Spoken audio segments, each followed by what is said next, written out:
নিয়মে বড়সড় এক পরিবর্তন আনতে চলেছে ফিফা। আগামী বিশ্বকাপ থেকেই অফসাইডের নতুন রুলসে খেলতে হতে পারে ফুটবলারদের। কিন্তু এখন প্রশ্ন উঠছে, বিশ্বকাপের মতো বড় মঞ্চে নতুন নিয়মের সঙ্গে ফুটবলাররা মানিয়ে নিতে পারবে তো, নাকি নতুন কোনো জটিলতায় পড়ে যাবে এমবাপ্পে, হুলিয়ান আলভারেজরা? তবে অফসাইডের নতুন কোন রুলস যুক্ত করছে ফিফা, এবং এই রুলসে ডিফেন্ডাররা নাকি ফরওয়ার্ড কারা বেশি সুবিধা পাচ্ছে, সেটা নিয়ে বিস্তারিত জানবো। রিপোর্ট। ফুটবলের প্রকৃত জন্ম কোথায়, ইংল্যান্ড নাকি চীন, তা নিয়ে বিতর্ক আছে। অনেকের মতে চর্মগোলকের এই খেলার জন্মস্থান নাকি চীন। অবশ্য এটাই ঠিক, ফুটবল খেলাটা চীনারাই শুরু করেছেন, কিন্তু আধুনিকতার বিকাশ পেয়েছে ইংল্যান্ডে। ইংলিশরাই ফুটবলকে দিয়েছে আধুনিকতার ছোঁয়া। আর প্রায় 157 বছর, অর্থাৎ আধুনিক ফুটবলের শুরু থেকেই ছিল অফসাইডের নিয়ম। 1863 সালের 17 নভেম্বর ফুটবল অ্যাসোসিয়েশন FA কর্তৃক প্রণীত প্রথম অফিসিয়াল নিয়মাবলীতে সর্বপ্রথম অফসাইড রুলস চালু করা হয়। যদিও 1866 সালে মরলেস বার্নস এবং রিচমন্ড দলের মধ্যকার ম্যাচে এই নিয়ম কার্যকর হয়েছিল বলে উল্লেখ রয়েছে। তাই যারা সেলেসাও কিংবদন্তি পেলের সময়ে অফসাইডের নিয়ম ছিল না বলে দাবি করেন, তারা নেহাতি ভুলের স্বর্গে আছেন। যার সেটা অন্য দিনের আলাপ। টু দ্য পয়েন্টে ফিরে আসা যাক। আধুনিক ফুটবলের শুরুর দিকে অফসাইডের রুল ছিল অত্যন্ত কঠিন, অনেকটা রাগবি খেলার নিয়মের মতো।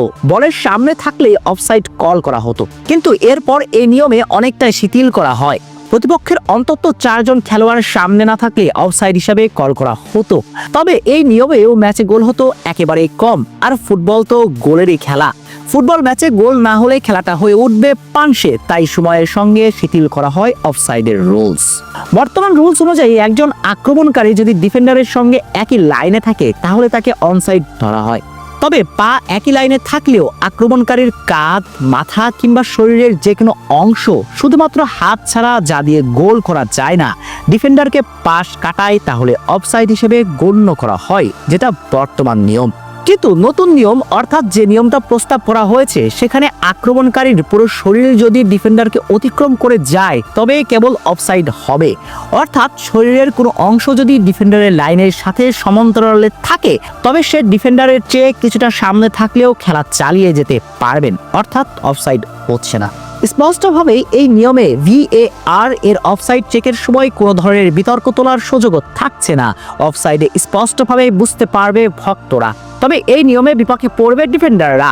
সঙ্গে যেসব কোচরা হাইলাইন ডিফেন্সের ট্যাপ সাজান, তাদের জন্য কিছুটা হলেও বিব্রতিকর। বিশেষ করে হ্যান্সি ফ্লিকের জন্য তো অবশ্যই। মুদ্রার ওপারে এমবাপ্পে, লাউতারো মার্টিনেজ, মদ্দা কথা ফরওয়ার্ডদের জন্য অনেক বেশি সহায়তা করবে এই নিয়ম। এতে করে গোল অনেক বেশি হবে বলে ধারণা করে নিতেই পারেন। আক্রমণাত্মক ফুটবলে অনেক বেশি উৎসাহিত হবে কোচরা। এখন দেখার অপেক্ষা, নতুন নিয়ম চালু হবার পর এই নিয়মের সঙ্গে মার্কুইনাস, রমিররা মানিয়ে নিতে পারে কিনা।